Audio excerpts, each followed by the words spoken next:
How do you lose the lead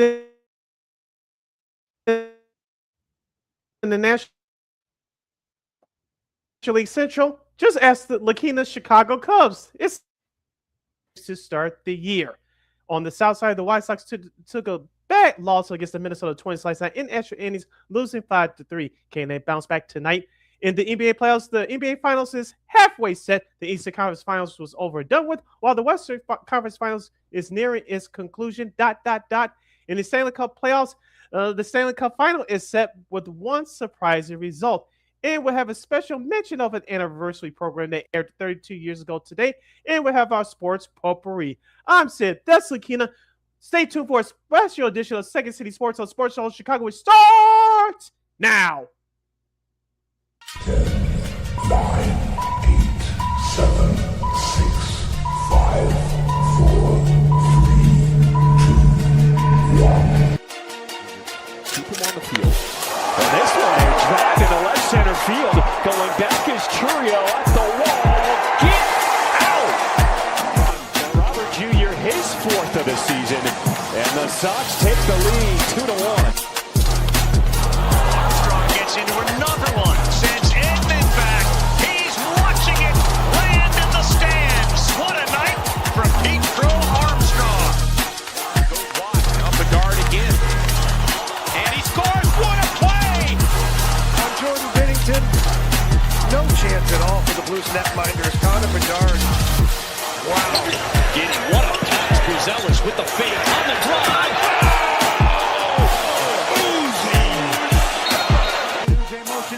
They're blitzing. It's picked up.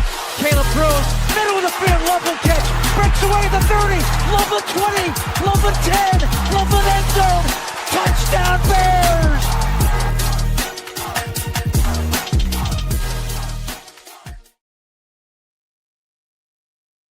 Welcome to the specials Wednesday edition of Second City Sports. You're locked and loaded, and we're live in living color right here on Sports Zone Chicago, along with Miss LaKeena McGee, which is she.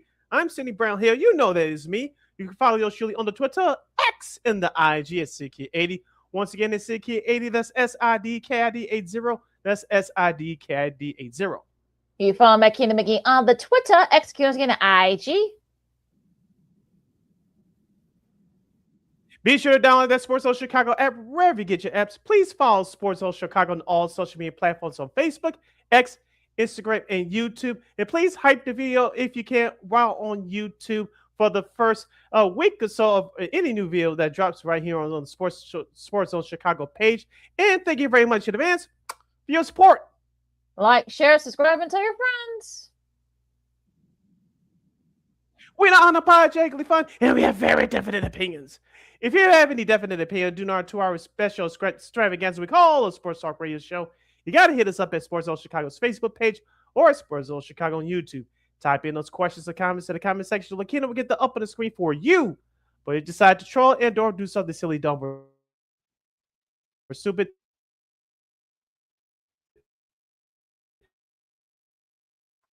I'll give LaKeena full. But before we begin, shout out to our live game. That's LIVE, live entertainment game. And checking us out live in the living color right now on Sports Zone Chicago's Facebook and YouTube channels at 12:22 p.m. Central Standard Time. But as always, much love to Replay Game that's checking us out on the replay. Also at Sports Zone Chicago's Facebook and YouTube channels. Don't you ever forget our motto when we talk sports, music, or entertainment. We will always provide. And we invite you with some of the best on Second City Sports right here on Sports Zone Chicago. No, do not adjust your sets, folks. We are here. We are live on a Wednesday, so we got a lot to talk about over the long Memorial Day weekend. Of course, we got one half of the NBA Finals is set, but was it too easy for the Knicks? We'll talk about that. Also, we got some Bulls news, an update on their coaching search. Meanwhile, in hockey, one half of the Stanley Cup Final is set, but I think people were surprised about the result more than anything. We got updates from Roland Garros, the French Open. The U.S. men's soccer team have announced their roster for the World Cup coming up in a couple of weeks. Some sports Emmys, too, as Greg Olson beats Tom Brady. We'll explain that in our Sports for Reese segment, and MLB and everything else in between, MLB and everything else in between, and so much more. But Sid, we'll start with the Cubs. The Cubs have now lost 10 in a row. Yikes! And of course, look, I mean, this is definitely not ideal. I mean, they continue their series against the Pirates tonight, and unfortunately, hopefully they can bounce back and have a PNC Park. The last 10 games, there were 29 and 16 just over a week ago, and then since then they've lost. They've been swept by the likes of the Brewers, the Astros over the weekend, and they've lost their first two with the Pirates. I know some people say, well, the White Sox broke it. Well, they had already lost. They lost two series prior to the White Sox. So if you say that, the White Sox broke them, look, they were already in free fall even before then. The problem is that it seems like everybody, bad base running and this and that and the pitching and such. Unfortunately, all that stuff is happening at the same time. Usually in baseball, especially with the ebbs and flows of a long season, you thought that maybe maybe the pitching could pick up the slack for the hitting or vice versa. Unfortunately, that's not happening. You got Jameson Taillon, who's been struggling his last 3 starts. Tonight, not really have any. I really don't have any faith that he could break the Cubs streak, but you never know. So just not where you want to be if you're the Cubs. You went from first place, you lead by 1.5 games. Now you're in last place in the NL Central. So there's really nothing nowhere else where you can go but up. But so we'll see. But yeah, it's just not very ideal if you're a Cubs fan right now.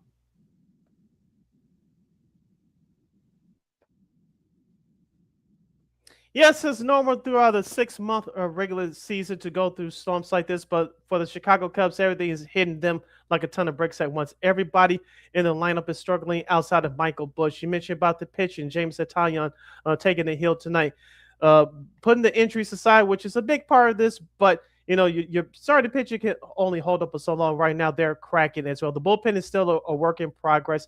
I know Daniel Palencia is still getting a little bit of work in here and there ever since his return from the disabled list almost a month ago now, but he hasn't had the chance to save many games because of the Cubs' lack of ability to hold a lead late in games before it gets to him in the 9th inning. But let's take this all the way back to the Astros series, LaKeena.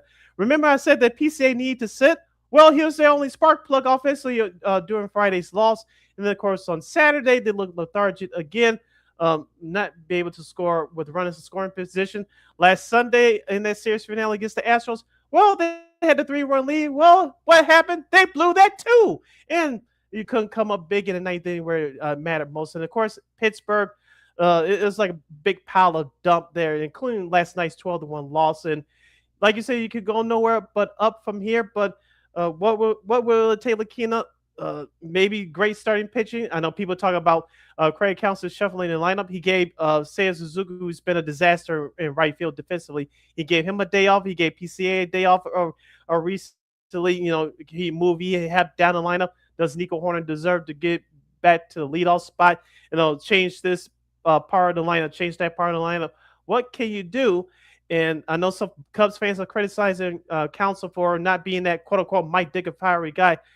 I don't care if he's fiery or not in front of the media. Just what he's telling his team, and is he putting his players in his best position to win ball games. I don't care how he acts in front of the media. Just put your players in the best position to win ball games. The Cubs are not doing that right now outside of Michael Busch. And like you said, where can you go off here? But I think it's just going to take one win for this thing to turn around. Will it happen tonight? We'll see. Yeah, since May 19th, the Cubs are 2-14. That's not good. And it's sort of, it's definitely one of those things where you're just like, all it takes is just a spark. One win is all you really need. So if it's Taillon that gives you that win, does he have him at a good outing? He's due for one. So if he can, get a good outing tonight, maybe that'll be the spark that the Cubs need. I think it's really all that you need right now. Now you got a tougher matchup tomorrow, to wrap up that Pirate series over at PNC Park as Colin Ray faces Paul Skeens. We know Skeens, loves playing the Cubs. Then he's only got one, just over 1 against the Cubs. So maybe hitting against Paul Skeens, maybe they give you a spark. So yeah, if you can get to win one, if not both these next 2 games in Pittsburgh, so that way you can kind of get it going here as you go into the weekend. You got to go to St. Louis. They've been pretty good, especially lately. They face the A's. You come back on to face the A's and the Giants. and Colorado as well. You go back on the road out west. You face Colorado and San Fran.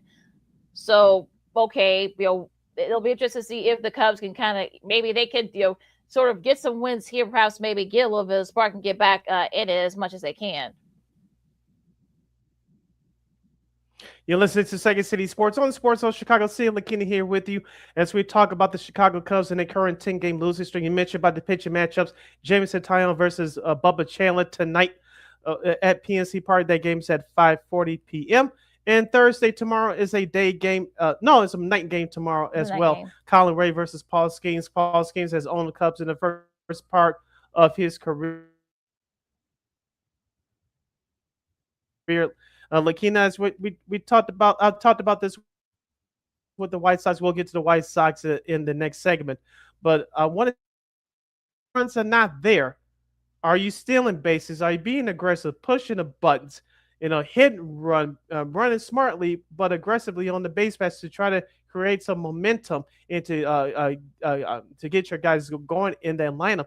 I just have not seen that consistently over these last 2.5 weeks, and like I said, taking last night out of it the whole team was just lifeless. I haven't seen that much aggressiveness without the home runs. Talking about getting a jump starting offensively. What say you? Because unless I'm missing something, I haven't seen that consistently over these last 2 or 3 weeks. Like I said, I think I don't tell people like that because I saw a couple of people overreact and say, "Oh, blow the team up, stop it." Look, it's May 27th, folks, as we're doing this, and we're not doing the whole, let's get rid of everybody and trade everybody. Look, for one thing, you invested way too much money in this. So, look, I think, being aggressive, someone steal the base, or maybe it will counsel getting tossed, or maybe something that'll get the spark. I mean, maybe, somebody said, do batting practice, have the guys do batting practice naked. I don't know that whatever works, I guess, but I think they need something that the old Joe Man routine.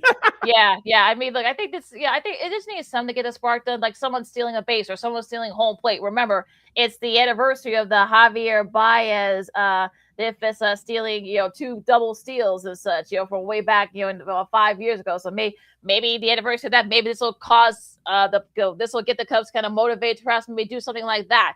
They just need something to kind of get the spark going, and I think that's really all they need to kind of jumpstart everything again, because we know this team's capable of actually being that great team. It's just not playing like it right now, and they need something that'll have them wake them up and spark them up. And before last night's game, and during this tough stretch, the Cubs were outscored 29-53. And of course, referencing last night one last time, they were 1 for 13 with runners to score in position. Just to give you a wrap up here on Chicago's North Side Ball Club. You mentioned about the schedule. We talked about this last week on the show. Well, after being swept by the Brewers, you mentioned they lost the previous 2 series at Atlanta, of course, on the south side against the White Sox. We mentioned about the scheduling, and we talked about this the last couple of years, okay, LaKeena. Oh, it's early. They'll get it together. Obviously, they got it together enough last year to make it to the playoffs despite the injuries. I know they have, after a tough series coming up against St. Louis on the road this weekend, they come home against Oakland. That's right, we said it. Oakland, and of course, San Francisco next weekend at Wrigley Field. And like you said, you play Colorado there afterwards as part of the schedule for next month. Yes, you like to say they'll get fat PHAT on the schedule, but we said this over the weekend against Houston. You got swept, so like you say, all it takes is one win to get things going. Maybe I'm not going to sit here and say they're going to win 10 straight games, but you need a nice long 2, perhaps 3 week stretch to get yourself back on track. And with the way the Cubs have been playing lately, you talking about the schedule, they should not take any team lightly. We'll take a really quick break. Of course, White Sox lose a tough one to Minnesota as they'll try to win the series later tonight. And a combined no-hitter for Houston on Monday. Well, some people don't think that should count. But hey, look, I disagree. We'll see what Sid says. And yeah, I know it seems kind of silly, but yeah, we'll talk about that coming next. LaKeena McGee, City Brown, Second City Sports on Sports in Chicago. More dive and talk on a special Wednesday edition coming up right after this.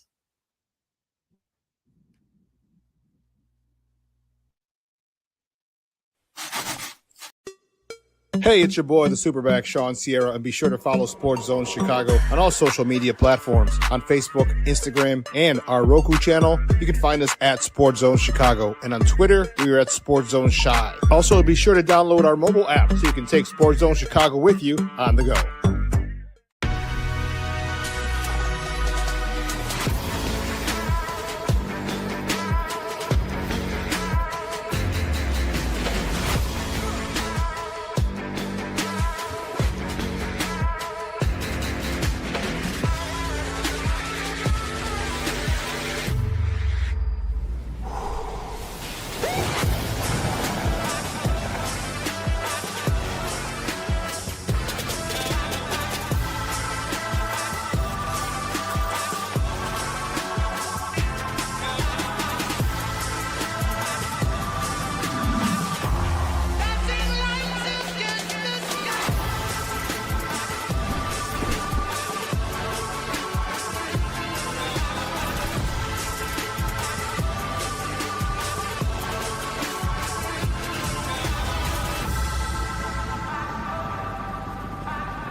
Got it done here.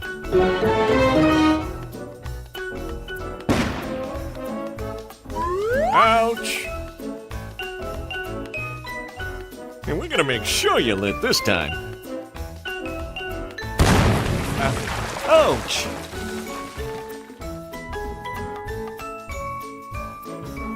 You're not gonna get me this time. Ow, Manny! Whoops!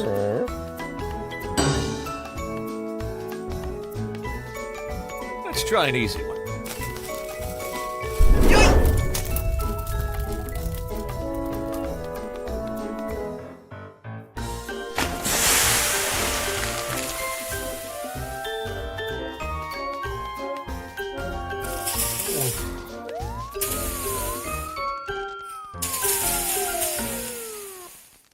Every day we take steps to keep the people we love safe, but some health risks are easy to miss. Ticks hiding in the yard can spread germs, like the ones that cause Lyme disease. Mice searching for food can spread bacteria that makes us sick. Mosquitoes lay eggs in standing water and can spread West Nile virus and more. Cockroaches are drawn to water in the home, leaving behind allergens that can trigger asthma attacks. Common pests can threaten our health. Learn how to protect your family at pestworld.org. Hey, this is Corey McGee, and I listen to Sean and Maya on the morning show.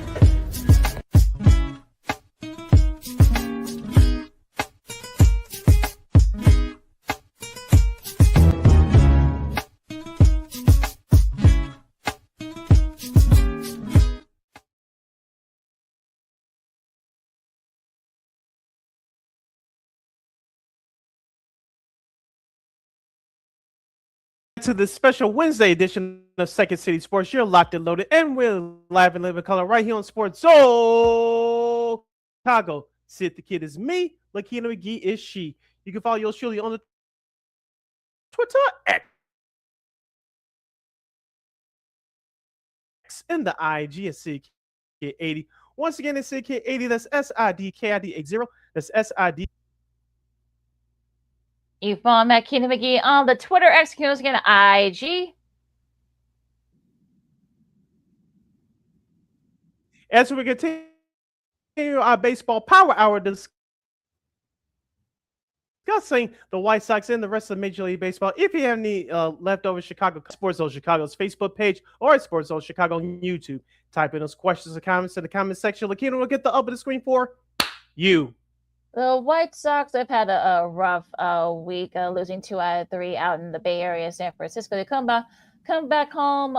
They came back, yesterday. Unfortunately, Brooks Lee's bases clearing double helped the Twins beat the White Sox 5-3 in 10 and in 11 days, I should say. And they get the rubber match of that series coming on tonight. Murakami did hit his 19th home run of the year to tie it, force the game to extras. But like I said, it was really the bullpen, even though the White Sox also had their chances too to win that game. Also, Noah Schultz, he's going to the IL This is sort of like one of those things where you're, right. The knee patellar tendonitis. That's what they're calling it. So hopefully he'll be all right. He can come back. Do you really believe that?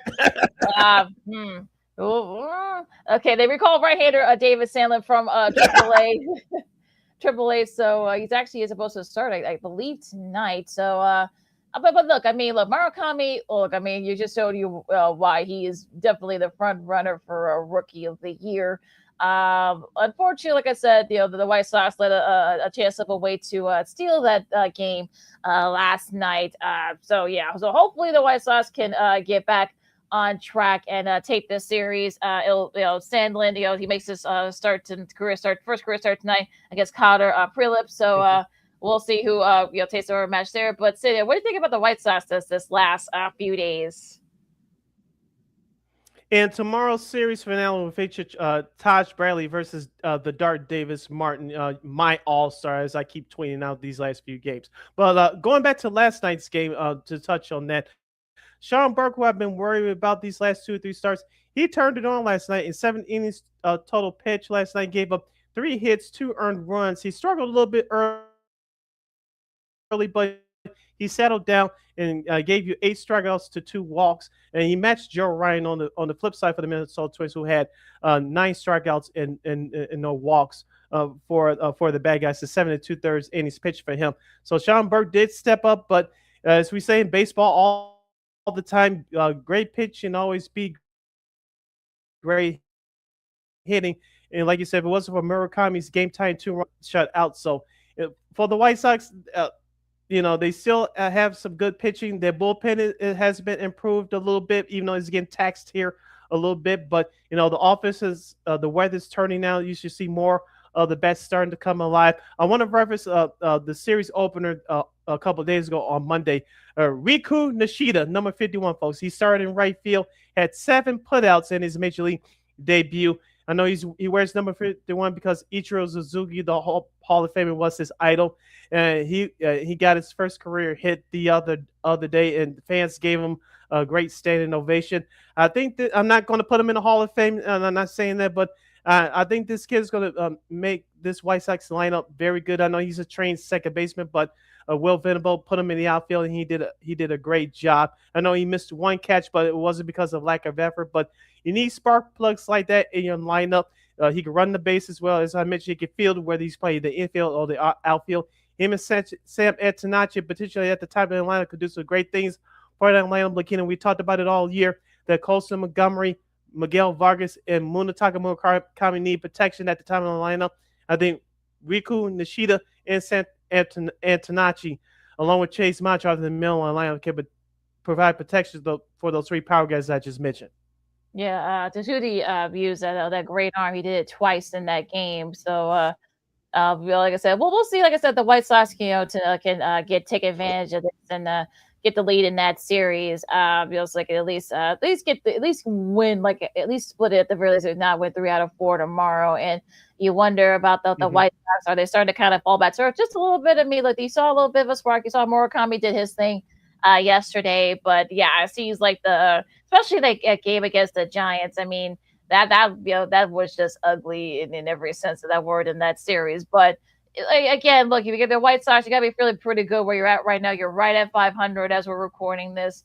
You got a chance for us to maybe take this series against Minnesota tonight and tomorrow afternoon, especially with Davis Martin at the hill. You get Detroit, the free fall right now. They got to go back on the road to Minnesota. They got to play Philly. We'll talk about Philly in a second. They got to play Atlanta, the Dodgers, and the Yankees. So a tough stretch for the White Sox after these 2 games, these next 3 series against divisional opponents. So they've shown that they can hold their own, but after this Minnesota game over at Target Field, it does really gets really, really a big test here to see what this team is really made of. Yeah, before the loss last night, 5-3 to the Minnesota Twins, the White Sox were 5-2 against the AL Central this year with a current 5-game winning streak until last night. As we said before, and even during the Cubs series, we warned you about the schedule coming up. They need to stack wins, especially against the AL. So we don't have to give you the records of what they've been against the rest of the division. The last 3 years has been putrid, but they turned it around this year. They've beaten Kansas City 5 out of 7 games this year. They split so far with the Minnesota Twins currently in this current 4-game set that they're going on at home right now. So hopefully, as you mentioned, hopefully they could take 2. They need the offense, especially with the rookie pitchers starting tonight. And of course, they need to continue that momentum tomorrow against with Davis Martin on the hill to back them up. So as I mentioned, we saw it a little bit on Monday, even though it's a 3-1 win against Minnesota. The bats are starting to heat up. Miguel Vargas is starting to heat up. Put on your shades, young man, to catch the ball. I saw him with his shades on Monday against the Twins. He didn't do that in the Saturday ugly loss against San Francisco, but his bat's starting to heat up. You mentioned Murakami is doing his thing with the stick. And, of course, Sam Antonacci is leading the way at the top of that lineup. Of course, Colson Montgomery still doing his thing. The average needs to come up a bit, my man, the batting average. But, he has power with that bat as well. So with the weather heating up and it's turning for the best, the White Sox should be able to get some consistency going offensively. Give your bullpen a rest. I would sort of suggest they give your bullpen a rest because they had to bail out bad performances with Eric Fetty and Sean Burke before last night, the last few times. So you don't want to have to tax your bullpen. But shout out to Anthony Kay. I was there on Monday. Shout out to Anthony Kay. He pitched a stellar gem of a ball game against the Twins in the series opener. So you can get some good starting pitching. Hopefully let them go longer in games and save your bullpen a bit. And the offense continues to heat up. I think the White Sox will be okay. They'll be okay. There you listen to Second City Sports on Sports Chicago. LaKeena, McGee, Steve Brown with you as we talk the rest of the MLB. Now, speaking of pitching, shout out to the Houston Astros. They pitched the first no-hitter of the season, the first since 2024. Tatsuya Iman, Steven Okert, and Alema Santa through the 18th no-hitter in Astros history against their AL West rival Texas Rangers, shutting them out 9-0 on Monday. And seeing people, throw, hissy fits about it, that think that was just like, oh, combined no-hitters don't count and blah, blah, blah. I'm like, well, the last no-hitter was in 24, and it was the Cubs, and there was also a combined no-hitter. Shota Imanaga, Nate Pearson, and Porter Hodge combined for that no-hitter against the Pirates. But yeah, I mean, look, we talked about this when that happened. Look, combined no-hitters they count as much as solo no-hitters. Look, you got to keep it going here, especially, I'm sure it was a pitch count thing with Iman. So that's probably Imai, I should say. So that's why he was taken out. And look, the bullpen was able to finish it off for him. And look, I mean, look, it's nothing look, it's always something to celebrate. It's nothing to be ashamed of. That okay, you needed your bullpen help. You get no hitter. Whoop-de-doo. Okay, but yeah, I mean, look, it's still a nice no hitter. And if you're Houston, look, especially with them sweeping the Cubs. Now they did lose against Texas yesterday, so this win that series so far. But yeah, I mean, it's still a no hitter regardless. Shout out to our guy Brandon Schutz in the chat. Welcome back, my man. I'm so sure you watched that no-hitter on Monday. And the Houston Astros franchise is no stranger to combined no-hitters. Remember, I believe it was 23 years ago, they had a combined no-hitter on ESPN against the Yankees at Yankee Stadium. Billy Wagner, I think it was like 5 other pitchers as well. Combined 6 pitchers combined for a no-hitter in 19. Yeah, I know Ryan Presley was a part of that, I believe. Yeah, with that no-hitter you're talking about. Yeah. Yeah, so that franchise is no stranger to combined no-hitters. Like you say, it counts just as much as one pitcher throwing a no-hitter. So there you go. It happens. It's the game of baseball. But for the Houston Astros, I'm not saying they're going to the playoffs or anything like that, but they've been terrible all year. Most of their guys, Yordan Alvarez, sat a couple of games. Jose Altuve, the lone guy remaining from their championship team from 2017, he's been out with injuries. Of course, their whole entire starting pitching staff has been out all season with various injuries as well. So Houston, they were riding the wave of momentum, sweeping the Cubs out on the north side over the weekend. They just carried it. into that game on Monday. Of course, you mentioned last night Texas snapped on them and scored double-digit runs. So that's the game of baseball. It happens. So I have no problem with it. It counts just a solo no-hitter. So folks that don't like it, you could like what you want, but you got to accept the facts. It counts the same. Get over it. Exactly. Seattle won the first two against the A's, so now they're only a half game back in that AL West, and with the Rangers smacking Houston after that no combined no hitter, I guess they weren't happy about that. They're now 1.5 back, so yeah, it's getting a little bit tight in the AL West as we thought it would be. There hasn't really been a big, no one's really running away from that division. I don't think so. I think you could probably make a case for all four of those teams in question. So we'll see what happens in that division. Now going to the AL Central. Yeah, so going to the AL Central for a second. I know Cleveland, they lost the first two against the Nationals. I mean, I think it's going to be interesting to see what Cleveland does like that. I think the AL Central is definitely going to be interesting. I think the White Sox are right there at 3.5. Minnesota's behind them as well. So even Detroit, I know Detroit's been in free for all too. I know they won yesterday on Monday, but they lost yesterday, and I don't think they're out of it either. Oddly enough, but yeah, I mean, it's going to be interesting to see what that whole division looks in about a month from now. Yeah, because we talked about Detroit's injuries, especially to Tariq Skubal. Now he's trying to get back, but right now it's no signs of him coming back. Remember, you got Javi Baez, who's still out with that ankle injury that he suffered last month in that series at Atlanta. Casey Mize, who suffered an injury in that series as well. I know he's back in the starting rotation now, but their offense has been in the free fall. And I don't know if this hole that they're in right now, they could dig out of it. And I don't think Tariq Skubal is going to come back to save their season. I don't know. But Kansas City, I love their pitching, but their offense is hit and miss at times. I know Bobby Witt Jr. hasn't had the greatest of years yet. Hopefully he can get it going if you're a Royals fan. The Twins, even though they're battling the White Sox right now, I still don't believe in them. I'm sure they'll be selling off some parts, i.e. Joe Ryan, the starting pitcher from last night. And of course, you have Cleveland as even though we both of us picked Detroit to win the division. I know we both look like fools now, but Cleveland by default is the best team in this division.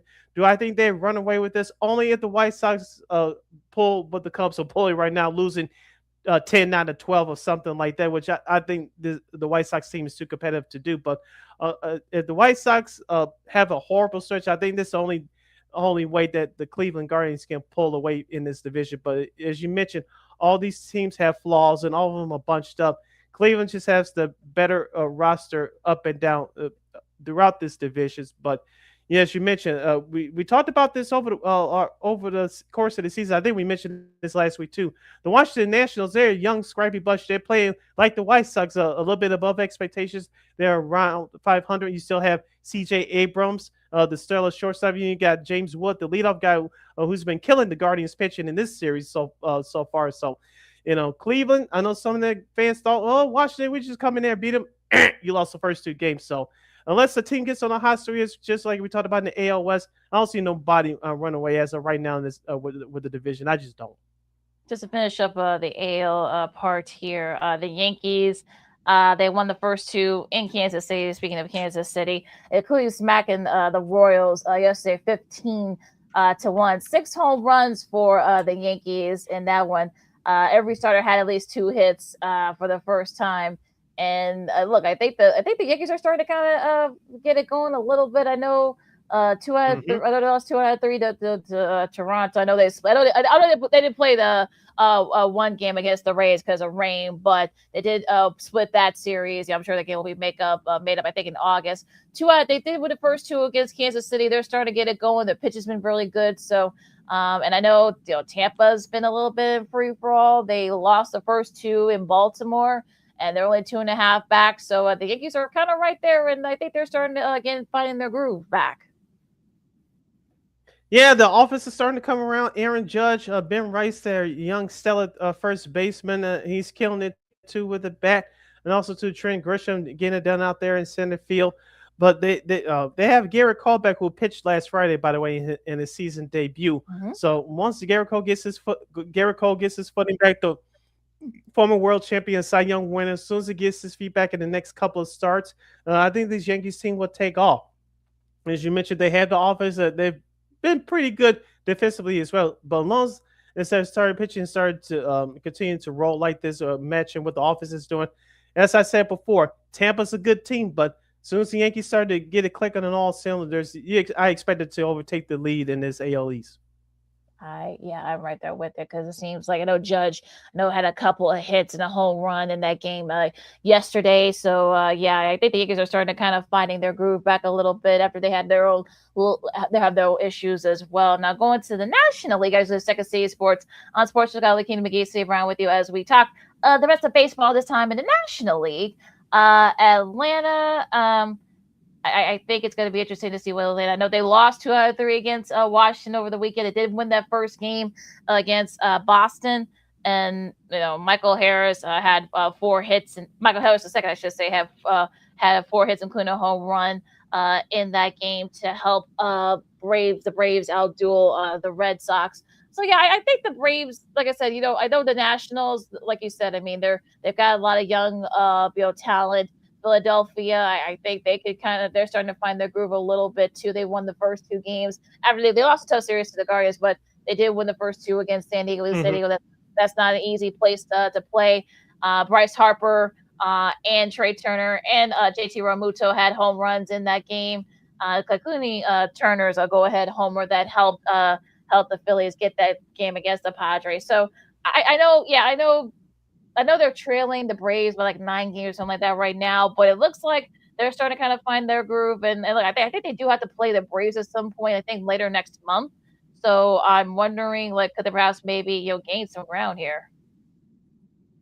Yeah, let's not forget about Philadelphia's starting pitching coming around. You talk about Aaron Nola. I know he got roughed up in his last start against the Guardians, but he needs to get it going. But you still have not Ranger Suarez is in Boston now, but you still have Christopher Sanchez, and of course you have Zach Wheeler, who made his return a few weeks ago. So the veteran in that rotation. So as long as Philadelphia can get that great starting pitcher, the bullpen's been good. Johan Duran, their new closer this year, has been killing it, as the kids would say, backing up that great offense.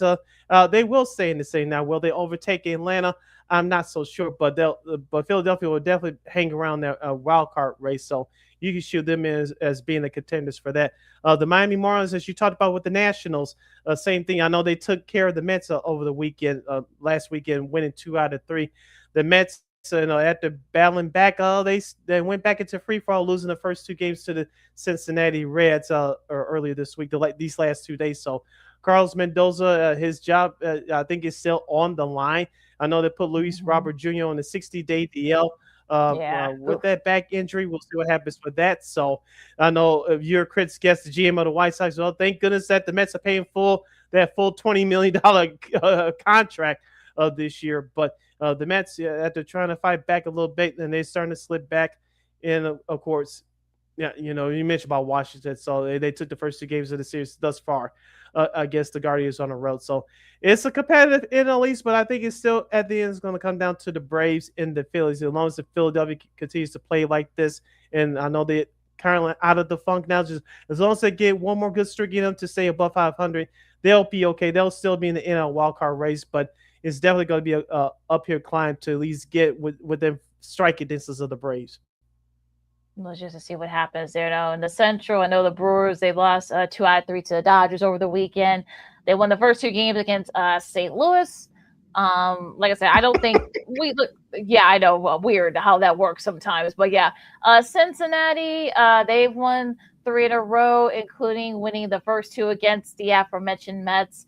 So like I said, so that's what I said. I think the Cubs, if you're the Cubs, you can't afford, you're only 4.5 back if it would do this just standings watching thing right now. But I think you need to kind of take solace to the fact that I don't think Milwaukee's going to run away with its division. I don't, just like you guys didn't run away with it. The Cubs didn't run away with it when they were ahead by 2.5. So look, we've seen, but by next month, we'll probably see reverse. So who the hell knows what's going to happen? So that's why I'm not going to worry too much about the division right now.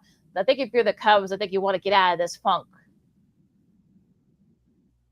Yeah, I know we run up against it, but I just mentioned last night's Milwaukee St. Louis game. Did you see the highlights from last night's game? I did. Okay. Quickly, Abner Uribe, who wears number 45 for Milwaukee, he is the Brewers relief pitcher. He pitched in the 8th inning last night. The Brewers were up 6-0 in the 8th inning. Now, according to some reports, Uribe saw something or heard something in the Cardinals clubhouse he didn't like. Yeah. How the hell did that happen? I don't know. But Ivan Herrera, I believe he was the backup catcher for. I believe he's the backup catcher for the Cardinals. It was a 2-0 pitch, and Uribe throws up and in. And Herrera said something, and Uribe didn't like it. And of course, the next pitch, Uribe walks Abner. Of course, Uribe strikes out the next batter for St. Louis, turns towards the dugout of the Cardinals. It gives that, for you old school wrestling fans, a cool guy, Jonathan Hood. Remember X-Pac, LaKeena, D-Generation X? He did a little, I'm going to keep it clean for the kids. He did the X-Pac X posture. I'm keeping it clean for the kids. But Uribe turned to the dugout and gave that sign to the players. Didn't like what he did after the game. But shout out to Brewers manager Pat Murphy. He talked to Uribe on the side, pulled him out the game, and of course he spoke to the media after the game. Both of them did. Pat Murphy said it's not those actions were uncalled for. That doesn't represent the Brewers or the team. Of course, Uribe through his translator apologized to his teammates, to the organization, and to the St. Louis Cardinals for his actions in last night's game. LaKeena, do you believe this war, using air quotes here, between St. Louis and Milwaukee is over, or do you think we see something brewing tonight? No pun intended. Yeah, but basically, for those of you who are asking, yeah, Uribe grabbed his crotch. That's basically that's what he said. He did. He had one hand on the little thing. He grabbed his crotch with the other hand. That's why. Yeah. For those of you. It's out there. It's out there, so you guys can just look that up. But yeah, I think this has been going on for years now. We know these two teams have been going at it for forever since the Brewers joined the NL. So whatever. But yeah, it was just kind of silly, kind of juvenile what he did. I'm glad we know Pat Murphy doesn't take that mess. So I'm sure he gave him the once over, through his interpreter, translator. So yeah, we'll leave that one alone. But yeah, I doubt the Cardinals are going. They just want to win a game in that series. So yeah, I don't think they're worried about what he's doing. But whatever. But it is just silliness. It's just kind of stupid, but it's juvenile. Now going into the NL West real quick. The Dodgers taking care of business, winning the first two games against the Rockies. I know that Kike Hernandez got injured. Now he's gonna, he injured his groin, so now he's gonna be out in the IL again. It looks like so. But I guess if you're the Dodgers, look, Ohtani, I know he's gonna be pitching, even though he got hit in the hand yesterday. Although Mookie Betts did blast 2 home runs, he drove in 5 in that game against the Rockies. So but yeah, I think look at the Dodgers starting to kind of figure things out. So. The Padres, we've seen how the Padres have not been doing. So, yeah, it looks like the Dodgers are starting to take control in this NL West.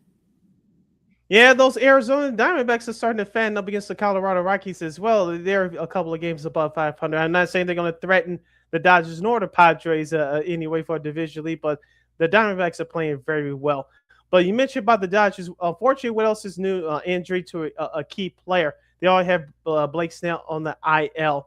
But as you mentioned, taking 2 out of 3 in Milwaukee over the weekend, of course. What's the perfect cure to get your offense back on track? Beat up on the Colorado Rockies. As you mentioned, they did that last night. Andy Pages, not Pages, but Pages, number 44, who's been playing stellar at center field all year. He knocked out a home run last night. You mentioned Mookie Betts, who was born on the same day as me, October 7th. Go look it up, folks. He belted out 2 home runs last night. And Freddie Freeman, he's starting to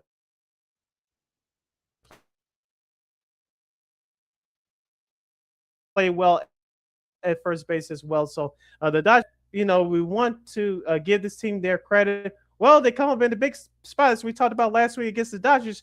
You lose 3 out of 4 in his first 2 games of this series thus far against Philadelphia. Look, you lose both of them. How can I trust you when you're consistently inconsistent? Kind of like the Padres the last few years. So kind of co-figured. With that one. Now, your series for the next couple of days goes like this. Miami and Toronto, they're playing right now as they're finishing up their series.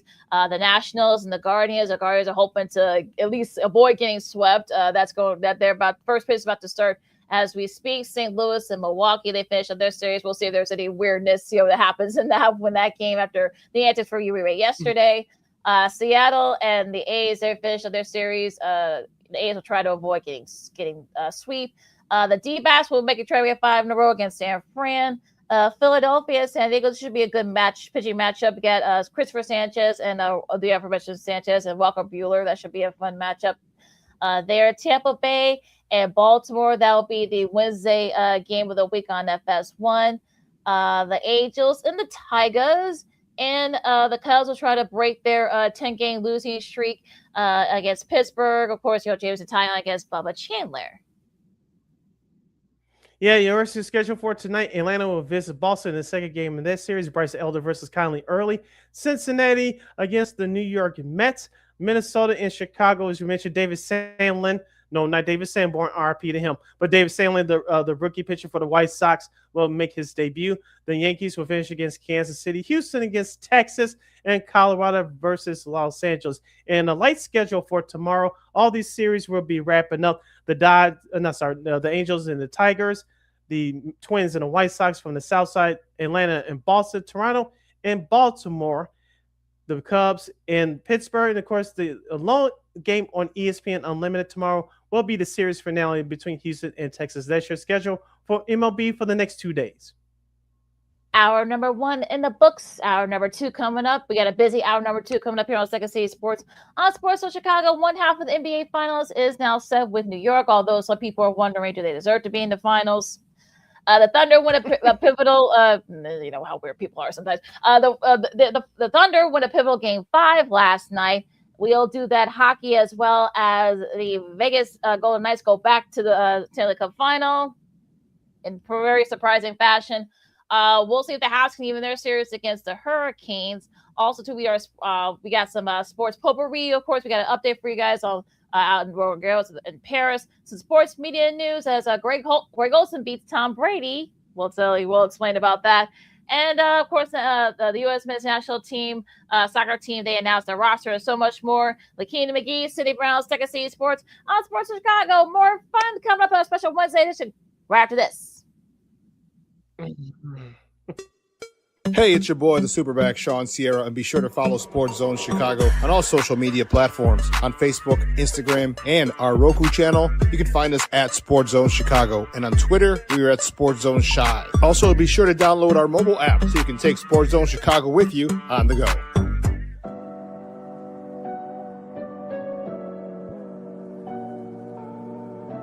How do you take care of your mind health? For my mental health, I meditate in the mornings. I have my dogs. They're the best. I just find ways that help me just relax. Finding things that make me happy, like being close to my family. I meditate a lot and read books.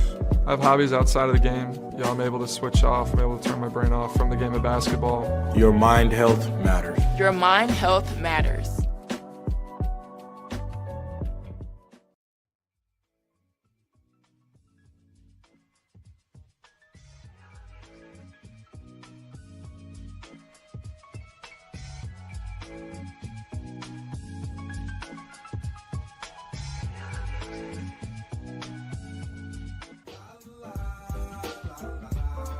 It's a romance sport. What? It's a romance sport like that. Your Marine Corps' way of life is to defend the American way of life.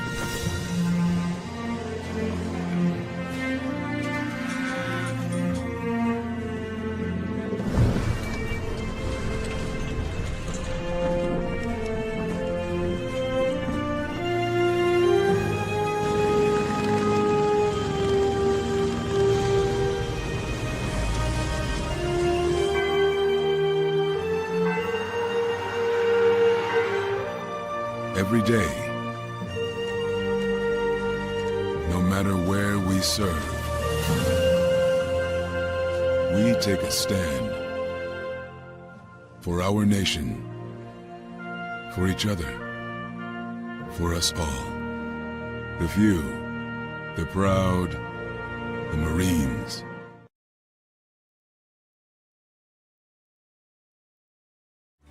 Every body in a work zone is someone's somebody. This is my mom. She works for KDOT. This is my dad. This is my mom. This is my daddy. This is my sister. He's my daddy. This is my son, Scott. He was killed while working in a highway work zone. When you drive through a work zone, drive like a life depends on it. Because it does.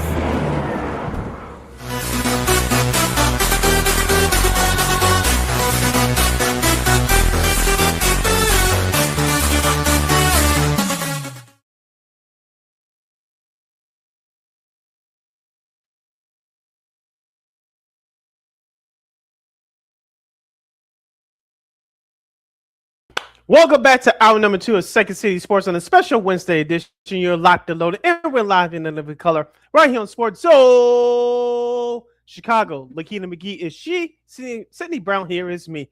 You can follow yours truly on the Twitter, X, and the IG is CK80.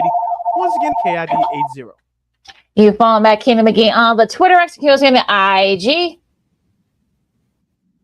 As we kick off hour number 2 discussing the NBA playoffs, we'll do that hockey as well. And plus, LaKeena has some news on the Bulls. We'll get to all of that in this first half hour as we kick off hour number 2 of this special edition of the program for your Wednesday afternoon. You can definitely hit us up right now at Sports Zone Chicago's Facebook page or at Sports Zone Chicago on YouTube. Type in those questions or comments in the comment section. LaKeena will get the up on the screen for you. We'll kick off with last night's game. The Thunder win a pivotal game 5, take a 3-2 lead over the Spurs, thanks to SGA's 32 points, 20 points for Jarek McCain. Also, Alex Caruso with 22 off the bench, as the Thunder was able to hold off the Spurs. On the flip side for the Spurs, Wemby had 20 points, Stephen Castle had 24, Julia Champagne had 22. And but that was really all. I know Kelly Johnson had 15 off the bench, but that was really all she wrote for the Spurs there. As OKC takes a pivotal 3-2 lead going into tomorrow's game, which could perhaps maybe another trip to the NBA Finals for the Thunder. And I think because I watched this game last night, and it was back and forth for a little bit in that first half. The Thunder kind of came into gear in the second quarter. They made. I think the Spurs made too many mistakes and just too many big shots by SGA and that Thunder group to win this game, and that's why they were able to pull it out last night.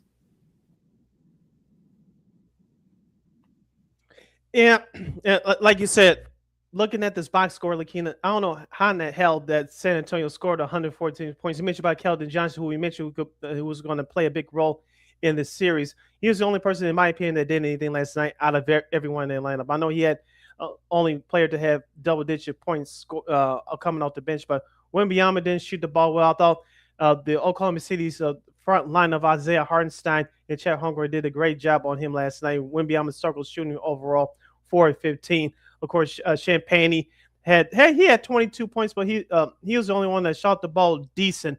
4 of 8 for downtown, 8-15 overall. But De'Aaron Fox, I know he made his return the game before, but he struggled last night. Stephon Castle had a good game, but no one else really helped out role-playing rights for the San Antonio Spurs. If they're going to extend this series to 7 games, their role players going back home for Game 6 tomorrow must step up. Now, for Oklahoma City last night, as I mentioned, the front line of Isaiah Hartenstein and Chet Holmgren, both those guys got killed in Game 4, but last night they were aggressive offensively. Isaiah Hartenstein had 12 points and 15 rebounds. While Chet Holmgren, as I said, he was going to be a key factor both offensively and defensively in this series. Last night stepped up big, 16 points, including 6 of 9 shooting. He had 11 rebounds as well. So Oklahoma City's front lines, as we talked about, your role players had to play their part, but their front line of Hartenstein and Holmgren stepped up after a horrendous Game 4, and they both did the job offensively last night.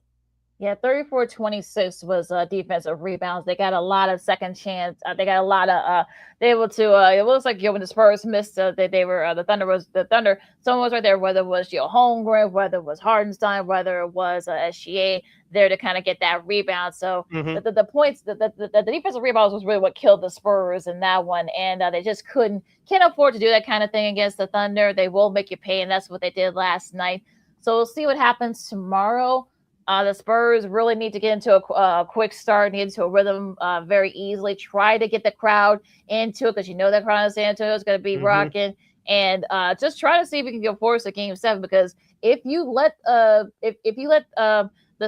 Thunder get those defensive rebounds, that's really going to kill you. It could be a short night for San Antonio tomorrow night. Yeah, and you saw last Friday in Game 3, San Antonio, they started to turn the ball over. The Thunder came out on fire, took advantage of their mistakes. As we talked about last week on the show previewing the series, both these teams play very similarly. I know that OKC has had problems with some of their role players being in and out of the lineup via injuries all year long, but both these teams play very similar. And you saw the way that's been going this series. The team that has the most turnovers is the team that's lost the ball game.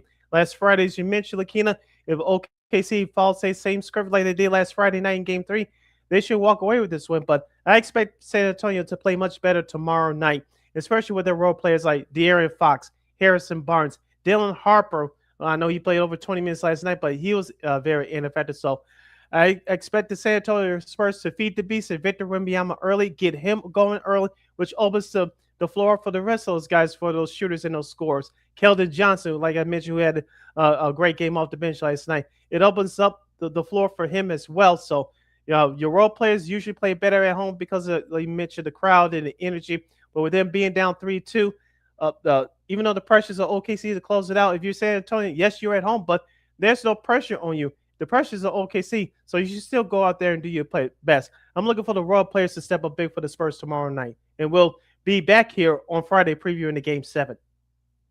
Well, we'll see if they do, because, of course, like I said, the game will be tomorrow on NBC and also streaming on Peacock at 7:30. Now, we will preview Game 7 if necessary, but let's go to the one team that has made it to the NBA Finals. Their first appearances going back to 1999, which is the Knicks. Knicks just hammered the Cavs by 37 points. They actually are the first team to win 3 series clinching games by 30-plus points in a single postseason. Now, 1999 was interesting. Of course, they were playing that Prince hit, 1999 from 1983. But even though that song was made back in 1982. Yeah, 82. But check this out, Sid. Jalen Brunson, of course, his dad Rick was on that squad that in '99 that made it to the finals. Of course, he's also a member of Mike Brown's coaching staff. Jalen was only 2 years old at the time. The number 1 movie in America was Big Daddy with Adam Sandler and the Sprouse twins. If you had My Love by Jennifer Lopez was number 1 song in the Hot 100. And number 1 TV show, could go old school here, folks, after the 1998-99 season, was ER. Then it was Friends, Frasier, Monday Night Football, and Time Between Veronica's Claws and Jesse on NBC. So NBC was dominating the scripted shows that year. That's how long it's been since the Knicks made the finals. So there you go. You'll hear about all those shows so coming down the pipeline on Old School TV Monday. And RIP to Kirstie Alley for Veronica Scalzi. So we'll get to all those shows down the line for Old School TV Monday. But going back to the New York Knicks, LaKeena, I get that they've been very dominant. If you're a Knicks fan, not a deluded Knicks fan like Stephen A. Smith and other celebrity Knicks fans, you consider this. Yes, they have been dominant, but you shouldn't apologize to this extent. Remember, who's the favorite coming to the year? Detroit and mostly Boston. Of course, Boston got Jason Tatum back in the middle of March. They started to take off, and then, of course, Tatum gets injured at the end of the series against Philadelphia. Philadelphia takes advantage. Also, to Detroit, as we talked about on the show, they got away with it against Orlando, being forced to 7 games. They got caught with their pants down against Cleveland. They were sent home. For the Knicks, they took advantage of the top 2 teams in the East not being there. They didn't have to even meet them to go to the NBA Finals. Now, what their playoff run says, they've beaten up on Atlanta, which is not very good, even though they had a good year after trading Trae Young. But we all know they're not a championship caliber team. They beat them in 6 games. You took on Philadelphia, who ran out of gas. Joel Embiid came back late in the year, but he's been having injury problems for the last half of his career. You swept them. And, of course, the Cleveland Cavaliers, yes, they're a very good team. We'll get to them, what they did after the game in just a moment. But Cleveland, very good team. We thought they were going to put up a bigger fight in this series, but after what happened in Game 1 with Cleveland, they decided to throw in the towel, and the Knicks took advantage of that. So, uh, considering what the Knicks have done has been very good, but they really didn't have to face any competition. So, you kind of looking on paper, you kind of expected this, but if they would have to face Boston or Detroit, I think it would have been a different story. But given their road to the finals, this is where we should expect it against lesser competition with the top 2 seeds being out. Yeah, they have a 271 point differential in 14 playoff games. That's the highest scoring margin by any team entering the NBA Finals, and the highest in the 14 game playoff span of all time. Now, you probably say, I think the closest was probably Steph and Clay and Draymond back in 2017 when they beat Boston, and that was only like they only had like a 153 or something like that. Then after that, you probably say the 99 Spurs. Those are now in those cases they actually won their finals by 4-1.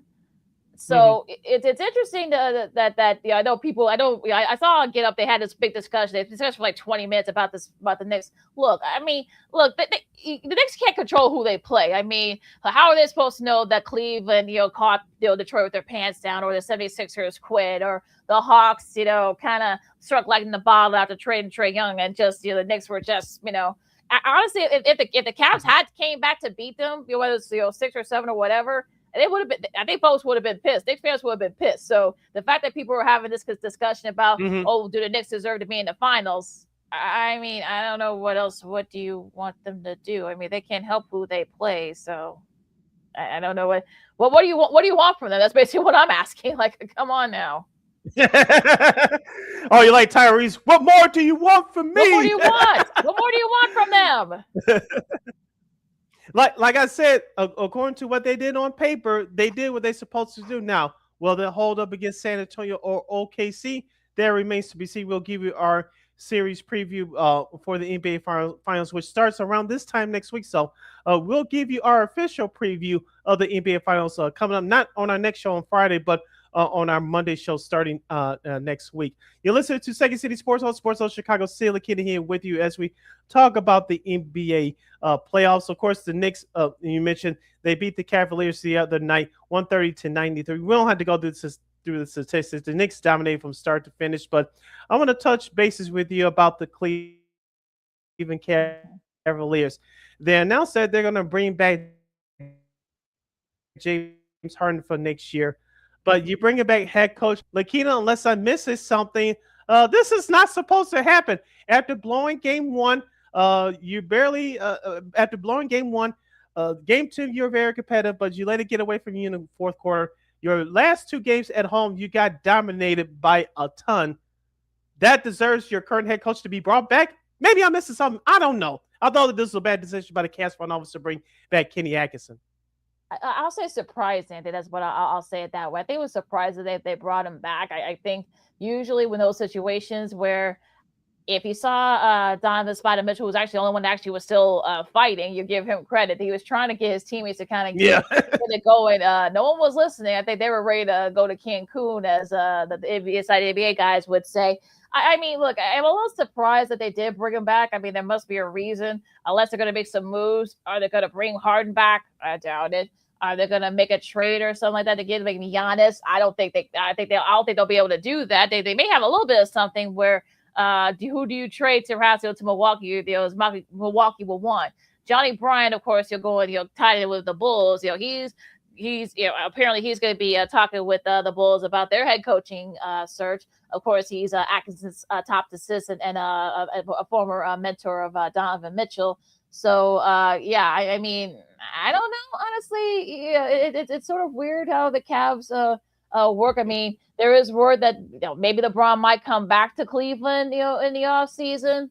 There's no guarantee of that, but who knows? But there's a lot of questions here. Does he want to play for Kenny Atkinson? I don't know, but a lot of this stuff makes you want to scratch your head. Yeah, it does.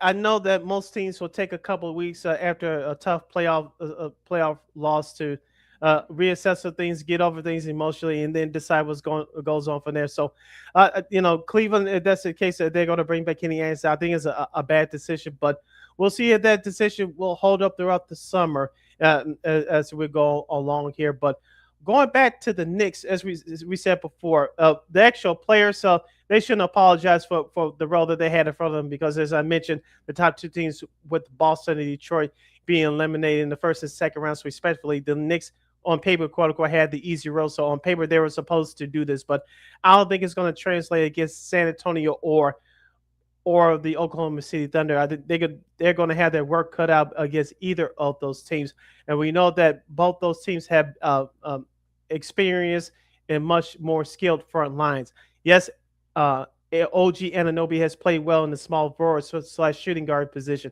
Karl-Anthony Towns averaged over 15 points in the series against Cleveland. He wasn't being asked to do a whole lot. He's going to be asked to do a whole lot more than this. So I think he's going to have to average at least close to 30 and 10, in my opinion, in the NBA Finals, whether it's against OKC or San Antonio. Yeah, I think it's going to be interesting what I think both whoever comes out of the West, I think they're going to be a big matchup problems for the Knicks. So look, can the Knicks still win? Sure. I mean, do I think they should be favored? Probably not. I think maybe if it's the Spurs, maybe they'll probably be favored. But if it's the Thunder, they'll probably be the underdogs. I think if you're Mike Brown, you'll feed up with either or. Mm-hmm. So I think that's for me. I think that's really what's going to be the case here. So we'll see what happens once the Spurs and the Thunder settle their series. You're listening to Second City Sports on Sports All Chicago. Sid LaKeena here with you talking NBA playoffs, and we'll get into the Bulls right now. LaKeena, you mentioned about the new candidate for the head coaching search. I know Jerry Steckhouse's name was out there last week, as we talked about in our show last Friday. When will the Bulls name a new head coach? Now, they can announce it between now and next Wednesday in the NBA Finals, but they cannot have a press conference until after the finals are concluded. But we're getting less than a month away from the NBA draft. You still don't have a head coach, LaKeena. Will we have to wait till draft night for the Bulls to announce their head coach, or will we hear some news by the time we get to do our two shows next week? I think they'll have somebody in place. Well, yeah, I think you hope that, because I think with the draft only being a month away, I think you want to get the coach, whoever the new coach is. I think you want to get his input on who the Bulls should pick at number 4 and at 15. So I think it's going to be interesting to see what they do here. We know Bryson Graham and the rest of the front office staff. I think they're starting to try to, they're talking with guys. So yeah, I think they'll have a nice plethora of coaches. I think as long as they find somebody that's the right fit for the Bulls and where they're at, I mean, it'll be interesting what they do here.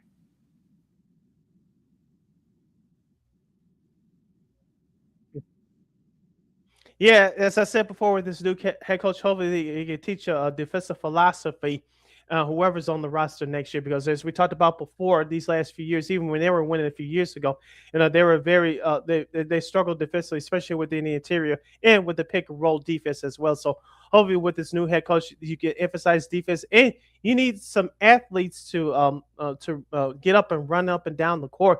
You need a couple of shooters, but you need some athletic guys who can create their own shot and go get a basket. So, as we said before, Bryson Graham said in his press conference about 2 or 3 weeks ago, this is a rebuild. It's not going to be built overnight. So you just need some young, hungry, new, talented athletes to be on this team that has some skill and to push this thing along. And like you said, we'll talk about as we get closer to the NBA draft. You have 2 first-round picks. I think they send well, in my opinion, not just in the number 4 spot with that, I believe the number 15 spot as well with that second first-round pick they got for Portland, that trade a couple years ago. So the Bulls are in a very good spot to jumpstart this rebuild. We just hope that this new front office picks the right pieces to help jumpstart this new rebuild for the Chicago Bulls. It's going to be very interesting to see what happens. And here, of course, we'll keep you guys updated as I'm sure there's going to be, I know Thiago Splitter's name. I know his name's been thrown around as well. Of course, the interim coach who kept everything, in line, that got Portland to go to the playoffs. So, we'll see what happens. It should be interesting. They'll have their plethora of, there'll be a lot of guys that are going to want the job too, no doubt. So we'll see what happens within the next week or two. You listen to Second City Sports on Sports Chicago. LaKeena, McGee, Sid Brown with you. Let's do that hockey, Sid. And congrats to the Vegas Golden Knights. They're back into the Stanley Cup Final for the 3rd time since they've only been in existence for about a decade now. And the fact that this is going to be their 3rd trip to the Stanley Cup Final, I think that's a testament to that organization. If you had told, I think if you asked John Tortorella, of course, remember he's been there since about this time last month. I don't think he would have thought that he'd be going back to the final. But there you go. But yeah, I mean, it'll be interesting to see what happens here. Now, shout out to Mitch Marner too from the Knights. He hasn't made it past second round in 9 seasons. He was with Toronto. He's now going to be going for the first time. And also he's also leads the league in postseason points right now. He had another point yesterday, last night in that game, and I think I should say this very carefully because I know I think folks aren't surprised that the Knights beat the Avs, but I think the fact that they swept them, I think that's really what's going to. I'm not laughing. It's just that I think that's what the shocking part about it because they dominated, especially in the trenches. Carter Hart 20 saves. I mean, he stood on his head through the whole series, and the Avs just couldn't get it going. Yeah, Hart. I'm glad you mentioned his name. He was my MVP of this series because, as we said on our last couple of shows, that we're going to have both these seasons needed a goalie type game, and Hart, as you mentioned, stepped up for the Golden Knights. The Golden Knights outclassed the Avalanche in this series. They bullied them from game one on. They out-hit them, outmanned them, and took advantage of the Colorado's mistakes. I know Nathan McKinnon got injured, didn't participate in morning skate yesterday, but he ended up still playing. But the Vegas were the tougher team. I know they went 0 for 2 on the power play last night, but they played a much conservative, tight game. They forced the Avalanche into the mistakes, and they took advantage of them. As we mentioned before we previewed the series, I think I believe I had Vegas in my memory served. I thought this was going to go a full 7, but I said Colorado, they haven't really faced the true test so far in this playoffs. I know the Minnesota Wild tested them a couple of times in the last couple of games of that second round series or the previous series, but the Vegas Golden Knights were a different animal. And we said that if Vegas wanted to win the series, do not play Colorado's game of going up and down the ice.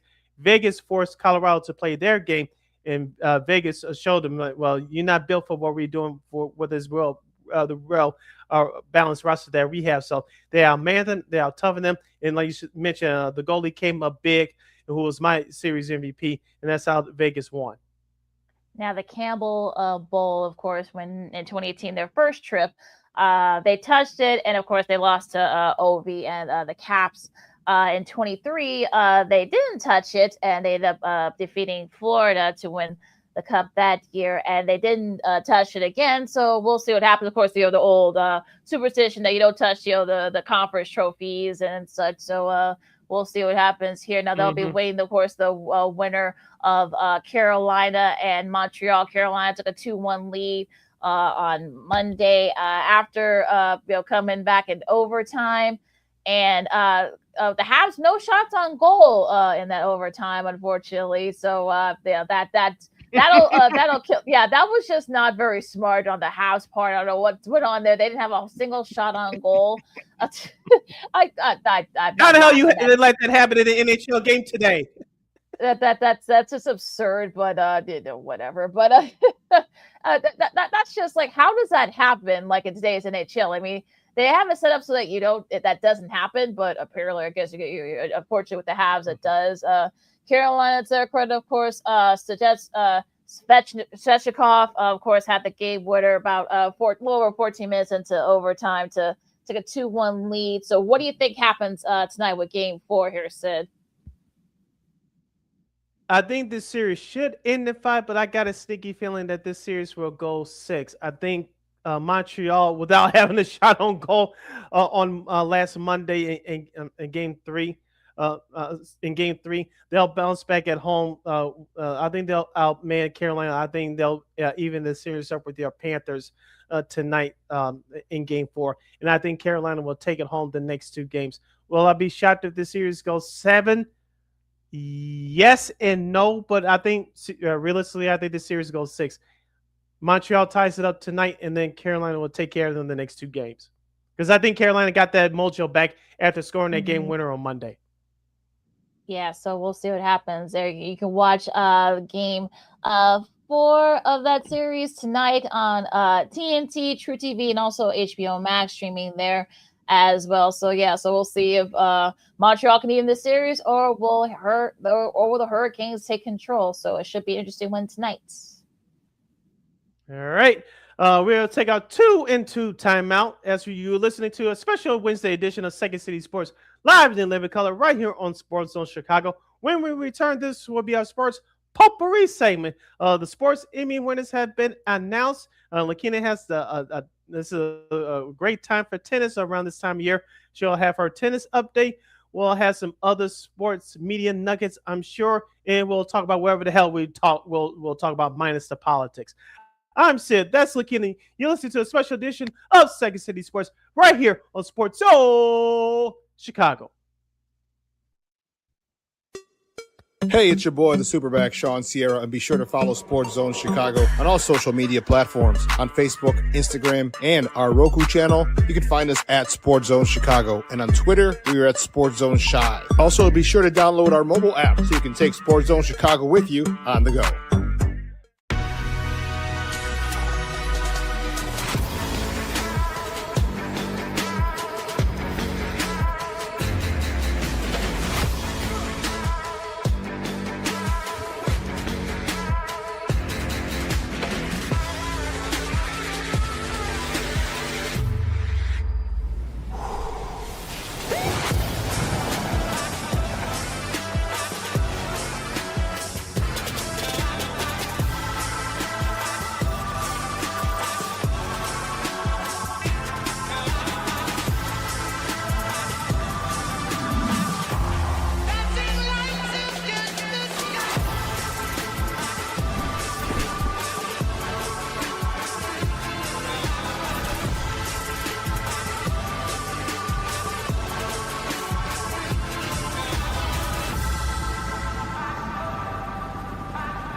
Got it done here.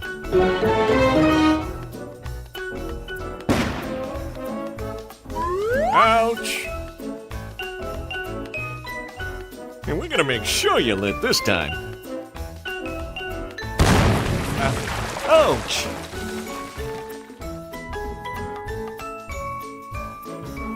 You're not gonna get me this time.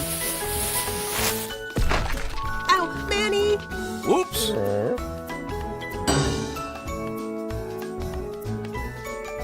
Let's try an easy one.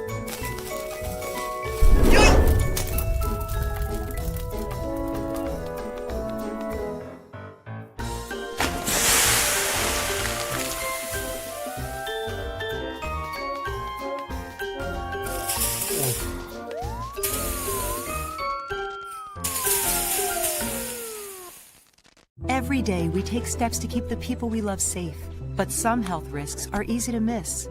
Ticks hiding in the yard can spread germs, like the ones that cause Lyme disease. Mice searching for food can spread bacteria that makes us sick. Mosquitoes lay eggs in standing water and can spread West Nile virus and more. Cockroaches are drawn to water in the home, leaving behind allergens that can trigger asthma attacks. Common pests can threaten our health. Learn how to protect your family at pestworld.org. Hey, this is Corey McGee, and I listen to Sean and Maya on the morning show.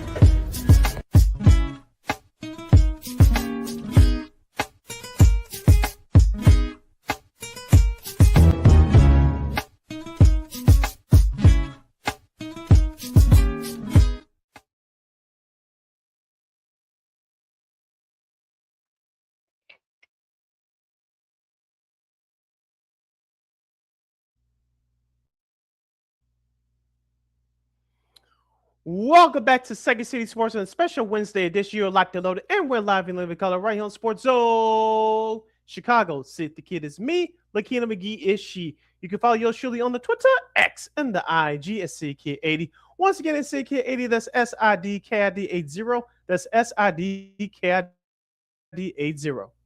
You can follow LaKeena McGee on the Twitter, X, again, the IG. This is our last break of the show for today in our special edition of the program. This is our sports potpourri segment. Anything goes in the world of sports, music, or entertainment. Any of the topics that we discussed thus far in today's show: the White Sox, the Cubs, the Bulls, NBA playoffs, that hockey, Stanley Cup playoffs, and more. If you have any questions regarding those topics, this is our last break of the show for today, as I mentioned. So get your questions or comments in right now. This is our last break of the show for today at Sports Zone Chicago's Facebook page or at Sports Zone Chicago on YouTube.